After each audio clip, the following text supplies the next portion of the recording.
My name is Cassandra Jones, and I am a second-year PhD student here at Texas Wesleyan University.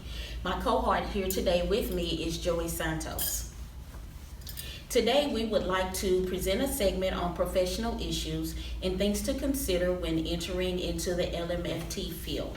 This segment is designed for students who have graduated from a master's program and who are considering to return to school to earn their PhD, okay, or their licensure in the LMFT program.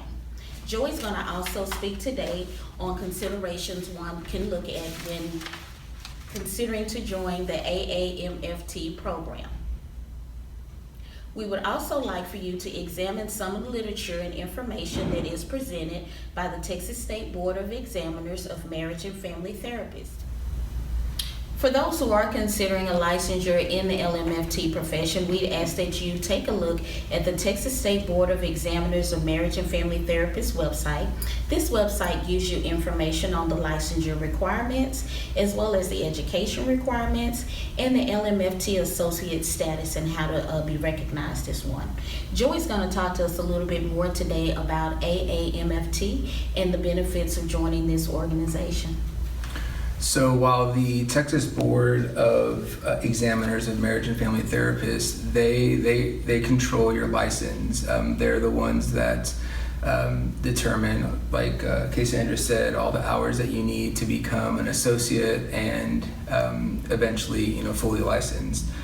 The AAMFT stands for the American Association of Marriage and Family Therapists, and this is a ethical board that puts out a code of ethics for marriage and family therapists. And these ethics are, this code of ethics is like, you can consider it a kind of just like a backbone of what can help you make informed decisions in your practice. Something that you will realize pretty quickly as you start practicing, whether it be individual or family, marriage or family therapy, is that there's going to be a lot of professional and ethical decisions that you have to make. And being associated with the AMFT gives you a guide to try to help you make the best informed decision you can. In addition to giving you a code of ethics to follow, some of the other benefits of the AMFT include job connection, online continuing education, legal consultation, access to the Journal of Marriage and Family Therapy, engagement in social networks, and discounted professional liability insurance. And so it's would be highly recommended that you join up with the AMFT if you do in fact pursue licensure and become a practicing clinician. Now, some of the other things that you might be considering once you start practicing is, if you find yourself just wondering a little bit about, why, let's say you have a model that you learned in the class in your master's program, and you find yourself wondering a little bit more. It's like, well, why does this model work? What are the grander aspects or concepts of human behavior working with this model? Or you may find a really big interest as you start working in the field of a particular population that you want to study. If you find yourself asking some of these questions, it might be, you might be a good candidate to start looking into a PhD program. PhD programs come in a lot of variety and flavors, and what we'll have next is one of our cohort members answering some questions about what to expect if a PhD program is something that you want to be considering. Hi, my name is Tasha Kassar, reporting live from Texas Wesleyan University. I'm here to interview Carrie Jones, part of the PhD second year, cohort 5.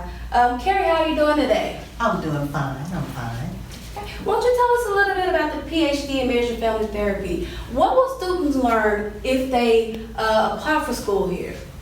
Well, in my experience, I looked around for several programs, marriage and family therapy programs, and I know there are several online programs, there are several where you could come in the classroom, and online just didn't work for me. So I needed a face-to-face program. So when I looked into Texas Wesleyan seemed to offer everything I needed online and some face-to-face. So more face-to-face than anything. So if you're looking for that, that's definitely a plus. Also, there are the instructors. The instructors are great. Dr. Metcalf is the director of the program. She was warm. She made me feel welcome. The program is not easy, but just her demeanor makes me feel so comfortable and so warm. And even when it gets hard and there are times I feel like maybe I shouldn't have done this, she'll say, Carrie, you can do this. You can do this. And it makes me just feel like a part of a family. It makes me feel, and not to mention just being in a cohort program with my cohort members, it's just a good feel to be working with people that have the same mindset and the same goal. So with that said, even when the program gets hard, I have people to support me to where I can feel that I can go on just a little bit further. Wow, that's amazing. Gives me warm and fuzzies. So Carrie, I'm sure that people out there who are interested in getting a PhD in marriage and family therapy are wondering how long will the program take? Well, when I first enrolled into the program, I was told that the program would take approximately 4 years. 3 years of coursework, classroom work, and then at least a year for your dissertation. It's 68 credit hours structured in a cohort format. Can you explain what a cohort is, please? Well, a cohort is a group of people that come in at the same time with you, and you guys are in the same classes at the same time, and you work towards the same goal, which is the PhD, at the same time. Okay, so kind of like a family. A family. Okay. All right, Carrie, can you tell the people out there who are interested, what is the coursework like? The coursework, for me, has been challenging, but rewarding. It's 6 hours per semester, and there are some hybrid courses within that. The courses can meet any day of the week, and there's Dr. Metcalf teaches a Masters Series class where we get renowned therapists from around the world to come in and teach us, which has been tremendously rewarding just to be in a room with these people that write our textbooks. So that has been, and Dr. Metcalf herself is also an author of books that we share. So the coursework is challenging but rewarding. It's taken me to places where I've never been because my background is school counseling. So I am learning a lot, getting ready to go into the clinical aspect of counseling as a clinician or therapist. Okay, I have 2 questions for you. You mentioned hybrid classes. Can you tell us a little bit about what hybrid classes mean? Okay, for instance, if you take 6 hours, one class may meet every Tuesday. Neuropharmacology met every Tuesday. Human sexuality this semester will meet every Tuesday. But then that hybrid course, if it's labeled hybrid, that course meets every other week.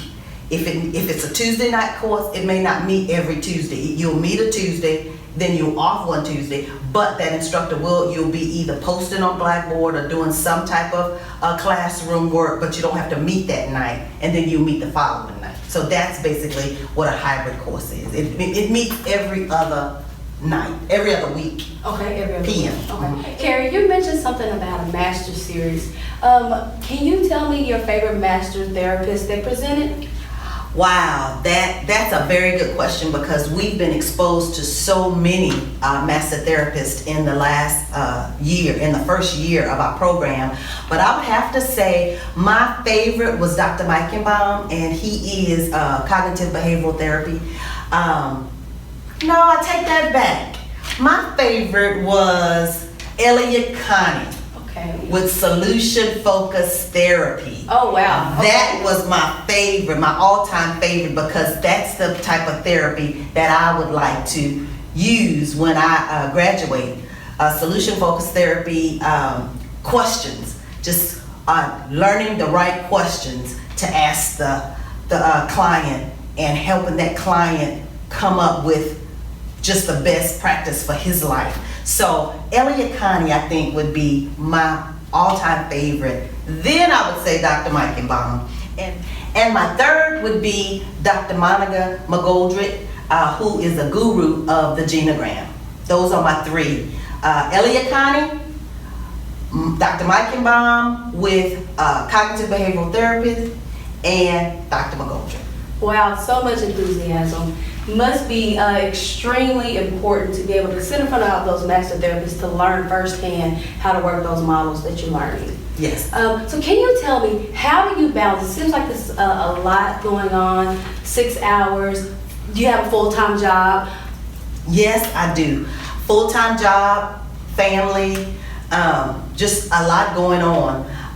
But it's something that I want to do. So when it's something that you really put your heart and your mind into it, and you have the support of your family, you have the support of your cohort, you have the support of your professors, it's something that is you're definitely capable of pursuing and achieving it.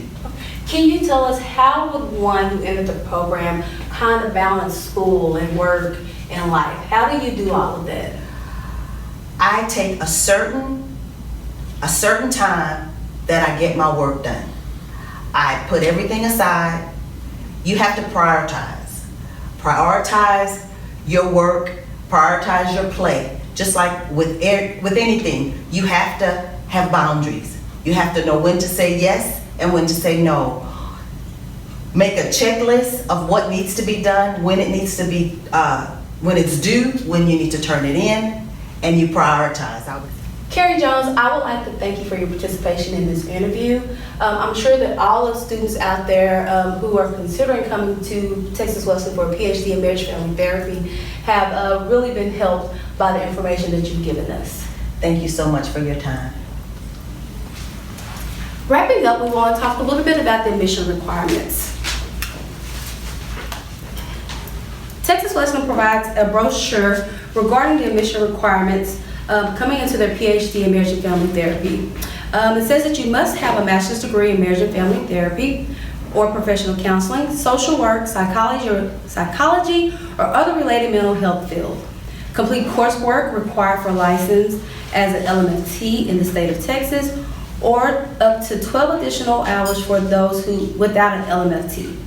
Full associate's or intern license in mental health fields such as LMFT, LPC, or MSW.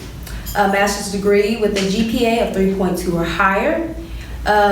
You will also interview with the graduate counseling faculty and provide a writing sample. We'd like to thank you for your time. Again, my name is Tasha Kassar with this segment of Texas Wesleyan PhD Marriage and Family Therapy. I want to throw it back to Cassandra Jones and Joey Santos to talk about a little self-care.